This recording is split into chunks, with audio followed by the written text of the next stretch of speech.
Ayan na. Sige na, pag-usapan ang... Good morning!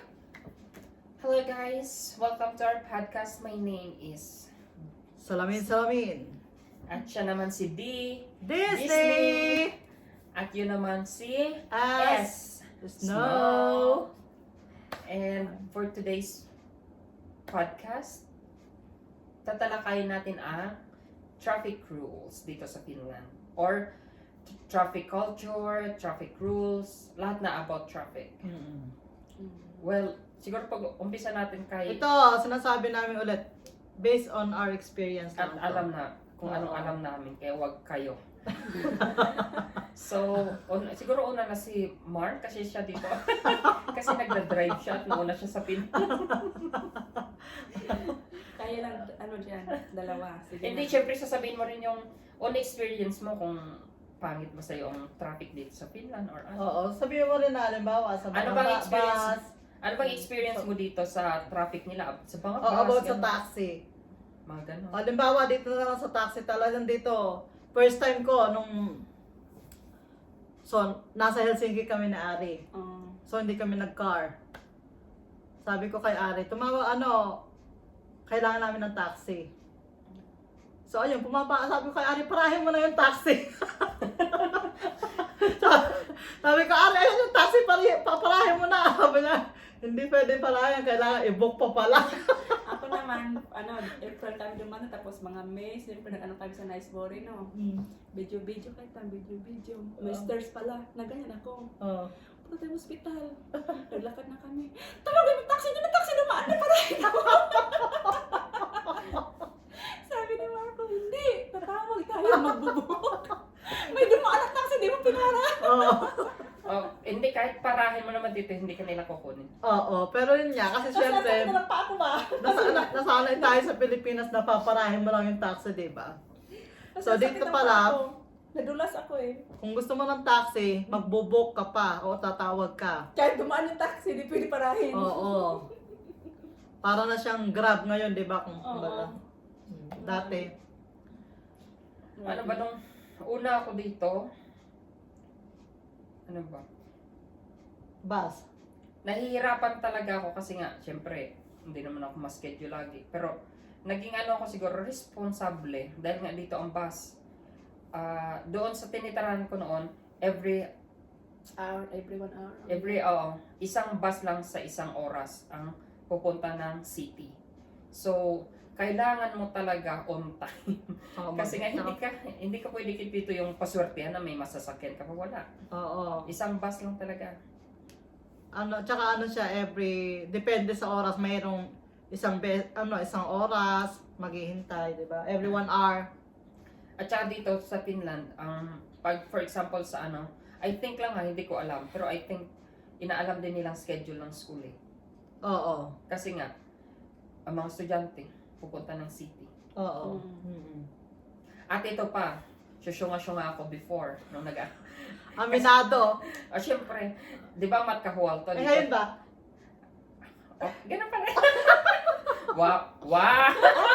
Coming from you talaga. Tuwa. Coming talaga sa inyong dalawa. Sige, Di ba, alam niyo naman matkahuwal to at saka yung Mabinadante yan. Radentian na na, Address po yan, sa address. Esedo. Yung school na ko kasi noon is Esedo. May Esedo. Oh. Rabi Radante. Malayo yun. Mga 45 minutes sa lakad ata yun. Malayo pa sa city, oo. 30 to 45 minutes or sige 1 hour parang ganun. Basta malayo. Oo. Hindi ko alam na may bus pala dito sa sa loob ng city na pumupunta mula sa Matkahuwal to hanggang sa city. 1 year ko yun nilakad. Just bago ko na, yun, di ba, kasi nung nagla-language ako doon kami sa Pero Ravaradentian. may bus pala daw? Oh, dumadaan na ng bus. May connecting. Basta at least malapit doon, makababa ka malapit doon. Baba ka Konti- ng konti sa lang ang lalakad. Sikilaan, Yung harap ng Mikaeli, Talo. Oo, doon May, man. parang ganun. Tapos lakad ka lang papunta sa Lavenda Dente. Oo. Sa school. Tanga. Yung sa kanya pala Tusko. Basta yun, dyan, basta malapit Hindi ko na anyways. alam. 1 year ko yon nilakad bago ko na-realize. Bago ko nalaman. Yung kaibigan kong foreigner din na nagbabas din pala siya. Doon ko nalaman sa hindi dahil sa wala kaming pera dito or pamasahe. Meron naman po. Yun nga lang, hindi ko talaga hindi ko talaga alam. Tapos ito na, nalaman ko na no, ang sistema, may bus mula sa center papunta doon sa school namin, medyo malayo. Nilipat kami ngayon dito sa isang Esidor. Yung malapit sa inyo, Mar. Yan. Yung lalakarin mo lang ng 10 to 15 Hindi minutes. ka pala nagda-drive nung nag-aaral ka sa ESEDO? May lisensya, pero that time hindi ko alam na pwede pala ang Philippine license I-upgrade. i-upgrade. Hindi ko pa alam yun. Oo. Nalaman ko siya later na. Mm. After 1 year na rin ako dito. Ano ba dapat i-upgrade? Yung pro na or kahit ano? Kahit non-pro, pwede i-upgrade. Mm. Sige. At saka nangyari yun sa akin, Mag-apply na. expert. Hindi na pwede kasi 2 years Ayaw lang. pala. Na-expire ang non-pro ko noon na license. Hindi na dapat nila Pero, pina-exam lang nila ako. Dapat wala akong exam eh. In-exam nila ako isang beses. Nag-exam ka? O dahil nga, expired ang Philippine license ko. Ako kasi hindi nag-exam. Kung nag-exam ako, baka hindi na ako nagda-drive ngayon. Kasi hindi ako nakapasa. Ano lang sa akin is, Kapag ano na siguro expired ng exam. yun lang, kasi nga dapat hindi na nila tanggapin. So sabi ko, anong pwede kong gawin? Mag-aaral pa ako pang the start, hassle na. Tapos tinanong niya, parang may tinanongan siya sa mas mataas. Ayun, pinakuha lang nila akong exam. Pero hindi na ako kailangan driving lesson. So nag-exam ka lang. Sa roll, rules, traffic rules. Buti na lang pala ako hindi expired kasi hindi talaga ako magda-drive. Kung So, 2 years pala pwede mag-ano. Almost same lang naman. Well, mas marami dito ang traffic sign, pero almost same lang din naman ang traffic rules. Kaya napasa ko siya. Ako na. Tapos sasabihin niyo, tanga. ikaw na. Ang tayo talaga nag-bless. Tanga mo talaga, isang taong kang naglalakad, may bus naman pala. Just, nung na-realize ko, naawa ko sa sarili ko kasi nga ang lamig dito maglakad, guys. Ako kasi noon, parang nung start kong mag-school, walang work si Ari, so naiahatid sundo niya ako. Tapos, umuwi akong nung pagbalik ko, nag-drive na ako. Ito pa nga, may isa pa akong experience niyan. Kasi nga, kailangan ko magmadali. Kasi kung lalakarin ko siya, ang layo eh. So, kung magbabas ka, ang bilis lang din niya. Wala pa, 15 minutes lang ata, andun ka na. May time kasi mag-exam kami, medyo na late ang bus na ko. Kailangan ko magmadali kasi exam yun eh. Nag-taxi ako. Na may bus pala dito. Ang mahal ng taxi dito. Oo, mahal ang taxi. Diyos ko, Lord. Ayan. Marami rin talagang masayang Pero doon ka, natututo ka sa mga ganong katangahan. Oo, tingnan niyo siya ngayon, natuto na. Nag-drive na lang siya. So, next. Next. Traffic rules.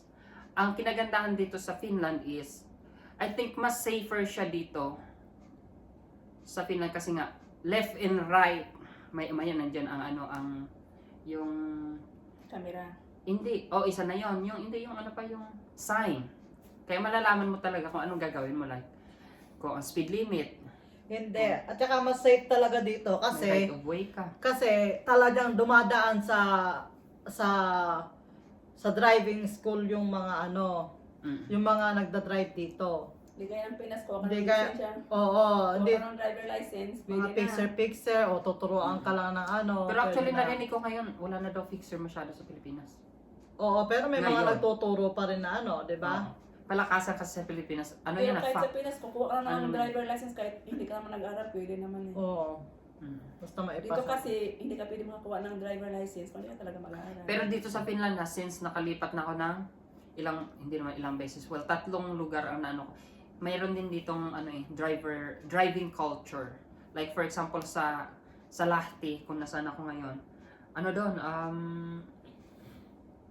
doon, hindi naman notorious is harsh word eh. Mas dito sa Mikkeli, mas peaceful ang driving culture kaysa sa Lahti. Sa Lahti talaga, dito pa ako sa Italasabo sa southern part ng Finland, isang beses 5 years ako tumira, isang beses ako nakarinig ng busina. Sa Lahti, Diyos ko Lord, first month ko, may 20 lang. Doon kasi pag na-late ka lang sa green light, kanila, bubusinahan ka na. Dito talaga, wala ka dito masyado sa southern part marinig. Salita. Ito, sa mga traffic rules ito. Oh, tawag-tawa siya Yung ba? speed limit, 80. Oh. Ito, 120. Ha? Grabe siya, oy. So, ano siya, Mars? Dito, karamihan lang pasaway si Blas. Hindi actually pasaway dito actually sa Finland, karamihan is, well, kabataan na. Kahit Finnish na kabataan. Pero, Oo. ang, ano talaga, foreigner talaga. Pero Sa hindi ka matatakot din talaga mag-drive kasi safe, kasi karamihan ng drivers marunong talaga sa traffic rules. Pero ano talaga dito, 1,000 times safer kaysa sa Pilipinas. Sorry to say. At saka, ang sarap mag-drive dito kasi talagang walang traffic. At saka dito, wow, sunod-sunod.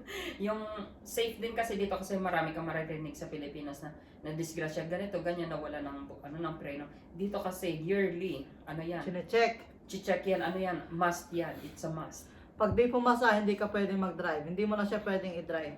Pag hindi pumasa, kailangan mo ipaayos. Kaya nga, Dapat ano talaga, papaayos. oo. Tapos, ipapacheck mo ulit. Well, kung hindi papasa, hindi mo talaga siya pwedeng i-drive. Sa Pilipinas kasi ang daming disgrasya dahil nga, Nawawala ng preno. kasi hindi na-check. Hindi na-check. I think, ewan ko lang kung anong law sa Pilipinas sa ganyan. At saka yung mga gulong, kasi nga, sobrang old na. Dito kasi talagang lahat i-check. So, talagang pag-drive mo, safe ka. Ang siguro ang mga nagiging cause na lang Yearly kasi dito, yearly. siguro na lang nakakos ng accident sa mga speed na lang, ganyan no. Karamihan. Well, meron din naman mga ano, may nakainom.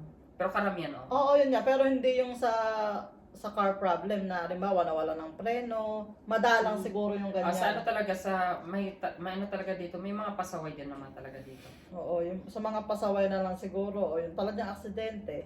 Pero madalang ka dito makakarinig ng disgrasya. For example, kagabi lang. Pero ang problema dito din, na isa pang nakakatakot, yung moose. At saka, I think din ang ano dito, isang factor sa disgrasya is dahil madilim. Oo. Ang hirap mag-drive dito, guys. Pag madilim. O, tapos yung magdadrive ka ng madilim, tapos Nagsasnow. ang kapal-kapal ng snow, tapos Hindi ko wala kang wala kang tulog dahil puyat kang nagligreto. yung maghapon magdamag kang gising, tapos magdadrive ka Ng ilang oras? Pero Ilang about dito oras? sa ano kasi, isa pa ditong factors sa Finland, mas feel mo talagang safe ka dahil nga, for example, masiraan ka ng sasakyan, tatawagan mo lang ang insurance company mo. Depende kung saan ang location mo, usually, dadating sila agad. Ako, for example, one time na ubusan ng battery ang car ko, sa sobrang luma na ng battery, ayun, tumawag lang ako, wala pang 30 minutes, nandiyan na, hindi, 10 minutes na lang ata yun. Binigyan na ako ng electricity, tapos, pinag-ano na ako na kailangan na talaga, ayun, isa-suggest din sa'yo kung anong kailangan mong gawin. Tapos free yun, kasi nga, nagbabayad ka ng insurance. Yan ang kagandahan dito rin, pag na-aksidente ka, wala kang problema. Kasi, Ang bilis ng insurance. ang insurance talaga, hindi mo kailangan tumawag ng tumawag. Oo. Sa Pilipinas kasi may processing pa eh. Oo, dito kasi talagang bibigyan ka lang ng insurance sa madada tapos na. Tatawag ka lang, for example, nabangga ko sa sasakyan niya. I-report ko ngayon na ang sasakyan niya, ganitong registered number, at saka nabangga ko siya. So, ang sasakyan ko at sasakyan niya, kailangan ipaayos. Ayun na, nakaregister na. I-message na lang kami yan, bibigyan kami ng option kung saan dadalhin. Wala ka na gagawin. Dadalhin mo lang doon. Yan pala ang yan din ang problema sa Pilipinas. Kasi hindi lahat doon may insurance. Oo, isa pa yan. Kaya halimbawa, may kakilala kasi ako, may bago siyang sasakyan, ngayon na aksidente. Ito totoo. So, ang hirap nun kasi walang insurance. So, ikaw ang magpapagawa ng sarili mong sasakyan. Mahal na. Tapos yung halimbawa na aksidente mo. Tapos yung ang hirap niya kasi yung halimbawa may ma-aksidente kang tao, ang hirap, 'di ba? Wala kang pagkukuhanan ng pagpapagamot sa na-aksidente mo. For example, yung pinsan ko, maganda rin yung insurance nila, maganda rin trabaho nila, pero in-apply nila ng insurance, I think naghintay sila ng 2 to 3 months. Matagal talaga ang processing sa Pilipinas. May insurance ka na nun ha, Diyos ko Lord. Dito pag tawag mo, sasagutin ka agad, kinabukasan pwede mo nandalin sa Kung may libreng ano, kung may libreng... Oo. Ang Slot. nakaano yun, ang slot lang talaga sa paggawaan. Oo. Yun ang Tapos ito problema. pa, for example, nung nakaraan kasi, ito lang nung December na may bumangga sa likod ng sasakyan ko. In-apply niya lang ng ano, sa insurance niya, yung nakabangga sa sasakyan ko. Minessage lang ako ng insurance niya kung saan ko pwede dalhin. Dinala ko sa ano sa paggawaan, inabot ng 3 days. Naalala mo yun, napahilsing kita. Yun, 3 days. Sa 3 days na yun, may pera, babayaran ka pa. Yung parang ano, it's either gusto mo ng pera or gusto mo ng yung car na gagamitin. Oo. CI's Auto. Ang tawag doon. Tapos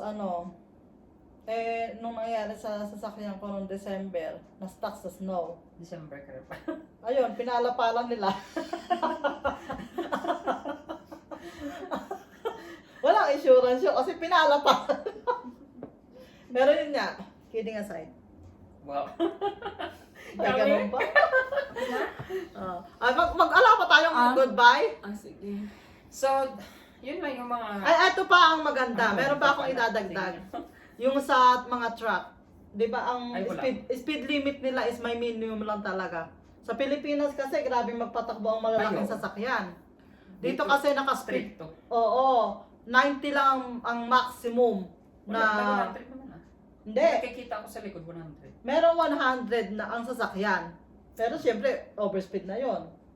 Pero 90 lang daw sila, 90 lang daw ang maximum Ng mga truck? Oo. speed Kahit sa limit ano, sa na ano. motorway. Oo, 90 lang sila. Kahit Sila. summer. Yes. Well, nagbabago pa lang ang speed limit dito pag summer at winter. Eh, di ikaw naman isa may. Oo. Yes. Ano dito, 20. Yung sa malalaking ano, parang 20 kilometers per hour ang chini-change Oo. sa karamihan. Kasi pag summer, nag-ano siya 120, di ba? Ay, dito pa pala sa traffic. Speaking of traffic, pag nakamerahan ka dito na overspeed ka, wala nang ano, gulo-gulo. Papadalan ka na lang ng bill Oo. with picture. Yes, nangyari sa akin yan. O yung kasama ko, ayun, nagsa-cellphone. Ang ganda ng ngiti sa camera. Tapos ano pa ba dito? Yung naano ko dito, nahuli ako dito isang beses, overspeeding. Overspeeding. Pero for ano yan ha, bago nyo ko i-judge, for the sake of everyone yun, bakit ako nag-overspeeding. Tawag nito, binigyan ako ng chance if gusto kong hindi ako bibigyan ng ticket, pero iaakyat siya sa korte. Kung gusto ko i-defend ang sarili ko. Pero, ang speed limit dito, ang babayaran mo is according sa tax mo, sa kinikita mo. Which is nasa, ano yan, di ba? Nasa Guinness ba yan? I don't know, pero ang pinakamataas na speed limit, overspeed. Tawag dito yung, basta yung violation ticket, parang ganun, na binayan is sa Finland. Yung isang milyonaryo dito sa Finland, di ba? Yung, basta nag-overspeed siya, ang laki ng binayaran. Sa time ko na yon, nag-work na ako, pero, ang sa system nila, student pa lang ako, kaya maliit ang tax ko noon. Maliit na bayaran ko, which is 240 pa rin 280 euro. Ano pa lang yun, maliit pa lang yung kinikita ko sa, nila, sa system nila. Which is student ang tax ko noon. Pero kung nag-work ka na, malamang, nasa thousands yun. Yan sana ang magandang sa Pilipinas, no? Na Oo. dapat ang mga sasakyan is meron talagang yearly check. Oo. Ang problema kasi sa Pilipinas, baka Wala may sa yearly Pilipinas. check pero Meron. mag-pixel Kailangan mo na rin. babayaran na naman. Kailangan mo yung CO2 nga, na-check na yun eh. Yung yung usok check. Ang alam ko meron ganun sa Pilipinas. Ang hirap. At saka talaga, ang daming disgrasya sa Pilipinas dahil nga yung okay na daan, sisirain, tapos iiwan. Ang dami na disgrasya niyan sa Negros. At saka ang mahirap sa Pilipinas, mga hindi pa talaga nagda-drive o hindi alam ang mga traffic rules. Mga 14 anyos. Tapos ang bibilis magpatakbo. So doon pati yung mga matitinong driver nagkakadamay-damay. Plus, Kaya yung putang iba ina naman, talaga magaling kang mag-drive, pero ang sasakyan mo naman is may problema, yun, doon ang nagkakaproblema. So, yan na lang muna ang topic natin, guys. Sige, magsiyan mo na ako. Bye-bye muna. Hindi, meron pa ako eh. Patayin mo natin, Mark. Tapos pakiabot mo na rin sa